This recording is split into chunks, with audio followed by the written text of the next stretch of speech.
Assalomu alaykum hurmatli kanalimiz a'zolari. Bugun sizlar bilan elektron pochta ochishni ko'rib chiqamiz. Buning uchun albatta eng birinchi bo'lib google.com saytiga kiramiz va kirganimizdan keyin bizda shu yerda YT tugmasini bosamiz.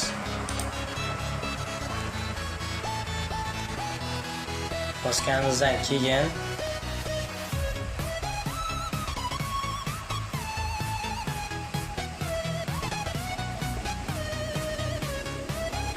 bu elektron pochta asosan nima uchun kerakligini aytib o'tsam, asosan bu YouTube'da kanal ochish uchun, keyin saytlarda ishlash uchun, saytlarda ro'yxatdan o'tish uchun, asosan saytlarda ko'p nimalarda saytlarda so'raydi, ya'ni o'sha login parol edi yoki elektron pochta deydi.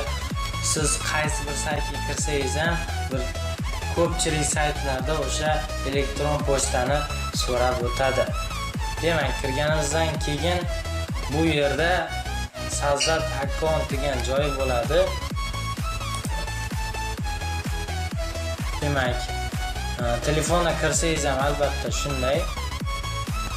Ismini akkaunt qilaman. Mana sazzat akkaunt.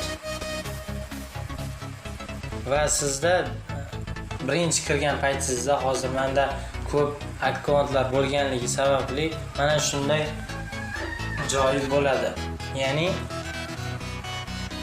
YT degan joy bo'ladi va dali shu yerda sazzat akkauntni bosasiz va bu yerdan qaysi birini tanlaysiz deyapti. Ya'ni oila uchun, o'sha o'zingizning ishingiz uchun va upravlение biznesmi, ya'ni biznes uchun elektron pochta ochish. Yana bu yerdan Dilgaseviyani tanlaymiz. Keyin bu yerga o'zingizni ism familiyangizni kiritasiz. Asosan ism familiya bo'lishi shart emas. Xudoyorbek, men o'zim ismimni kirgizaman. Yozaman, keyin familiya. Xudo bergan. Va yozganingizdan keyin xohlagan bitta bir email pochta, ya'ni o'sha o'zingizga kerakli bo'lgan, masalan Samsung Galaxy gmail.com yoki da telefon gmail.com deb yozsangiz bo'ladi. Ya'ni xohlagan turdagi narsalarni yozsangiz bo'ladi. Mana o'zi tanlab berdi. Menga asosan hozircha ko'p akkaunt bo'lganligi sababli bu unchalik muhim emas. Men uchun agarda siz uchun muhim bo'lsa, o'zingizga esingizda qoladigan, ismingizga moslab gmail.com yozishingizni so'rab qo'ygan bo'lardim. Demak, davom etamiz. Bu yerga parol, ya'ni 8 ta simvoldan iborat bo'lgan parollarni qo'yishingiz kerak. Ya'ni masalan ismingiz Jasurbek yoki Xudoyorbek yoki da ko'plab ism yoki raqamlardan tashkil topgan kodni yozishingiz kerak bo'ladi. Bu yerga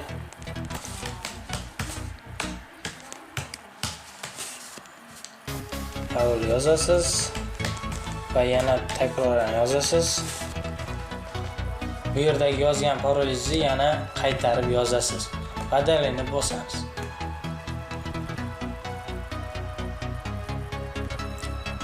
Keyin sizga mana saqlayin tugmasini saqlayin qilasizmi o'sha elektron pochtani har bir saytga kirganingizda yoki masalan youtube.com ga kirganingizda o'zi avtomatik Google o'sha kirgan elektron pochtani sizga tayyor qilib ochib o'tirish shart emas, tayyor qilib bu yerga olib beradi. Hozir buni ham ko'rsatib ketaman. Demak, saqlanib qilamiz va bu yerga nomer telefon yozamiz. Dali.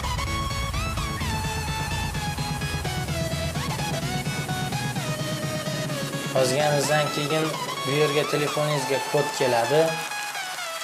Hozir kod kelishi kerak. O'shani kirgizasiz. Demak,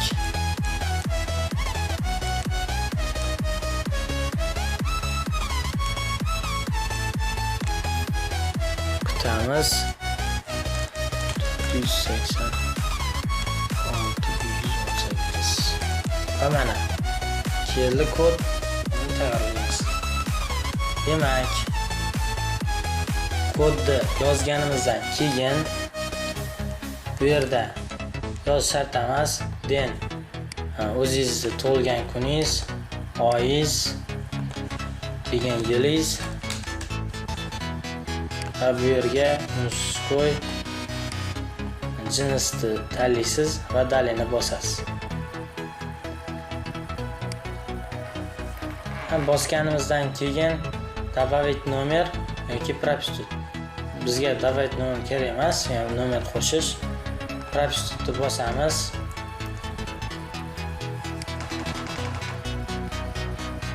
Bosganimizdan keyin oxiriga o'tsak, принимаю bosamiz. Demak,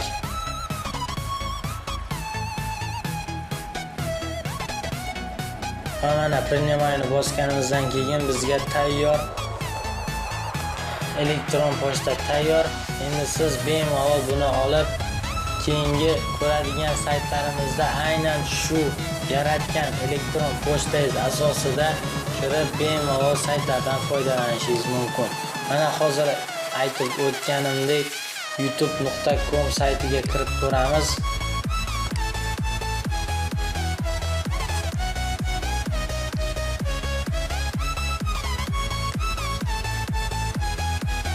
Bu yerdan siz yana o'sha google.com dan xohlagancha elektron pochta olsangiz bo'ladi. Shunchaki nom yoki o'sha parolni eslab qolish kifoya. Demak, mana youtube.com saytiga kiryapmiz. Hozir ko'rasiz. Demak,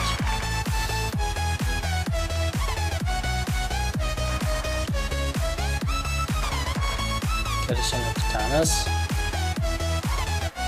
Va mana shu yerda bizda o'sha bu yerdagi elektron pochtamiz bu yerga o'tib qoladi. Ya'ni bu YouTube sizni nimangiz o'sha elektron pochtangiz borligini biladi va YouTube o'ziga qabul qiladi o'sha elektron pochtani. Siz unga yana qaytadan YT qilib, qaytadan elektron pochta ochib yurishingiz shart emas. Hozir to'liq o'qib olish kerak. Kutamiz yana. YT qilib qo'yibdi mana. Demak,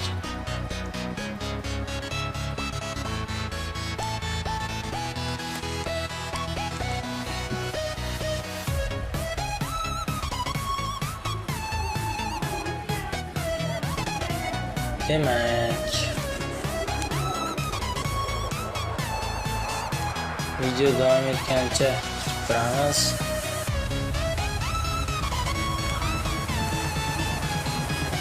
Bu yerdagi aylana holatiga kelguncha, o'sha aylanib bo'lgancha, ya'ni youtube.com saytiga kirib bo'lgunicha biz kutib turamiz. Boya ko'rsatganimdek bu yerdagi YT tugmasi o'sha asosan elektron pochta yo'q bo'lsa, sizga google.com ya'ni o'sha youtube.com ga kirsangiz YT tugmasini ko'rsatib turadi. Ya'ni siz elektron pochta yo'qligini bildiradi. Demak, shu elektron pochtangiz bo'lsa, elektron pochtangizni yaratgan bo'lsangiz, mana hozir ko'ramiz.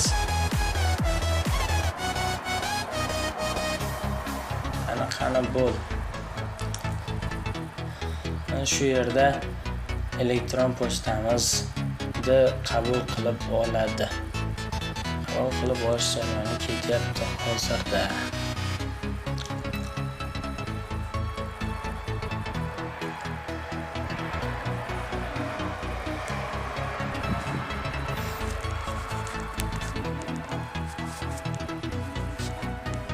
Va mana ko'rib turganingizdek gapimning isboti mana biz youtube.com saytiga kirganimizdan keyin xuddi mana shunday qilib sizga tayyor elektron pochtani ochib berdi va siz bundan bemalol foydalanishingiz mumkin bo'ladi.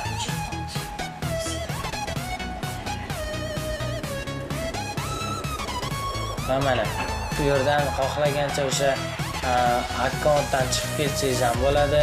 Keyin kanal tashkil qilsangiz bo'ladi, ya'ni YouTube'da sozdad kanal qilib olishingiz mumkin bo'ladi. Asosan sizga shuning uchun ko'rsatib o'tyapman. Hammaga rahmat. Sog' bo'lasizlar. Shu o'rinda bir narsani aytib o'tishim kerakki, agar o'sha saytlarda ishlash bo'yicha qandaydir muammo bo'lsa, menga bemalol kommentariyada yozib qoldirishingiz mumkin bo'ladi.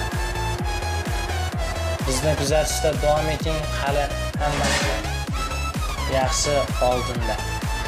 Hammaga rahmat, sog' bo'lasizlar. Like a Hellcat.